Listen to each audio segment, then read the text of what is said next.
నమస్తే నేటి తెలంగాణ న్యూస్ కి స్వాగతం.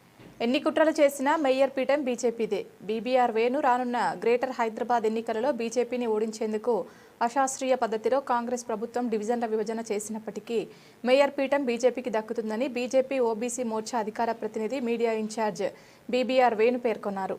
మంగళవారం ఆర్కేపురం డివిజన్లో జరిగిన కార్యక్రమంలో ఆయన మాట్లాడుతూ గత జీహెచ్ఎంసీ ఎన్నికలలో 48 మంది కార్పొరేట్ అభ్యర్థులు ఘన విజయం సాధించారని, అయితే ఈ ఎన్నికల్లో పూర్తిస్థాయి మెజార్టీని బీజేపీ కైవసం చేసుకుని కాషాయం జెండా భాగ్యనగరంపై ఎగరవేస్తామని అన్నారు. ఈ విషయాన్ని కాంగ్రెస్ ప్రభుత్వం గుర్తుంచుకోవాలన్నారు. అశాస్త్రీయంగా విభజన చేసి ఎన్నికలలో లబ్ధి పొందారని చూస్తున్న కాంగ్రెస్ ప్రభుత్వానికి జీహెచ్ఎంసీ ఎన్నికలలో అవమాన భారం తప్పదని అన్నారు. గత అసెంబ్లీ ఎన్నికలలో కామారెడ్డి బీసీ డిక్లరేషన్ 42% ఇస్తామన్న హామీ ఎందుకు నెరవేర్చలేదని ప్రశ్నించారు. మైనార్టీలకు 12% రిజర్వేషన్ ఇస్తే దాన్ని బీజేపీ పూర్తిగా వ్యతిరేకిస్తుందన్నారు. రానున్న జీహెచ్ఎంసీ ఎన్నికలలో పార్టీ అవకాశం కల్పిస్తే తప్పనిసరిగా పోటీ చేసి బీజేపీ జెండా ఎగరవేస్తామని అన్నారు. త్వరలోనే స్థానికంగా బీజేపీ పార్టీ కార్యాలయాన్ని కూడా ప్రారంభిస్తామన్నారు. నమస్కారం. నా పేరు బీబీఆర్ వేణు, బీజేపీ రాష్ట్ర అధికార ప్రతినిధి, మీడియా ఇన్ఛార్జిగా బాధ్యతలో ఉన్నాను.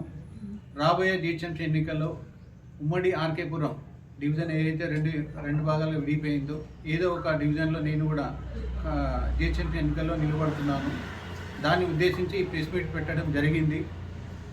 ఇప్పుడు జీహెచ్ఎంసీ స్థానాలు 150 కాస్త వాటిని విభజించి 300 తీసుకొచ్చినటువంటి కాంగ్రెస్ ప్రభుత్వం ఎంఐఎంతో పోటీ పెట్టుకొని పొత్తు పెట్టుకొని ఒక గందరగోళమైన పరిస్థితిని తీసుకురావడానికి రాష్ట్రంలో తెరలేపినటువంటి కాంగ్రెస్ ప్రభుత్వానికి హెచ్చరిస్తున్నాము. 300 కాదు, 500, 600 పెట్టుకోండి. అన్ని డివిజన్లో బీజేపీ పార్టీ గట్టిగా పోటీ ఇస్తుంది. ఆ స్థానాలను మేము గెలుచుకుంటాం, నిలబెట్టుకుంటాం. రానున్న రోజులలో కంపల్సరీ రాష్ట్రంలో బీజేపీ జెండా ఎగిరేయాలనేది మా యొక్క టార్గెట్, మా యొక్క సంకల్పం.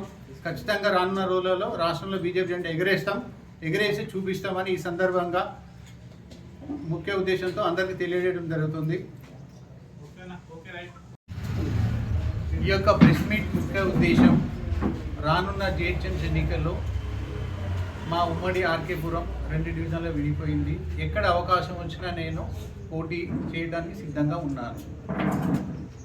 రానున్న 4-5 రోజులలో డివిజన్లో పార్టీ కార్యాలయం కూడా ఓపెన్ చేయబోతున్నాను.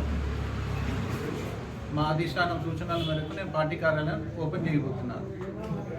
ఈ 150 డివిజన్లు ఉన్న కార్పొరేటర్ ఏదైతే డివిజన్స్ ఉన్నాయో 150 ఉన్న దాన్ని కాస్త 300 చేసినటువంటి కాంగ్రెస్ ప్రభుత్వం ఎంఐఎంతో కుమ్మక్కై రాజకీయాలు చేస్తుంది. ఈరోజు ఈ సందర్భంగా నేను ఒకటే తెలియజేస్తున్నా, 300 కాదు, 400 కాదు, 600 చేసుకున్నా సరే ఖచ్చితంగా అన్ని స్థానాల్లో బీజేపీ పోటీ చేస్తుంది, బీజేపీ గెలుస్తుంది. రానున్న రోజుల్లో రాష్ట్రంలో బీజేపీ జెండా ఎగరేస్తాం. ఇది కాంగ్రెస్ పార్టీకి మేము విసురుతున్న సవాల్.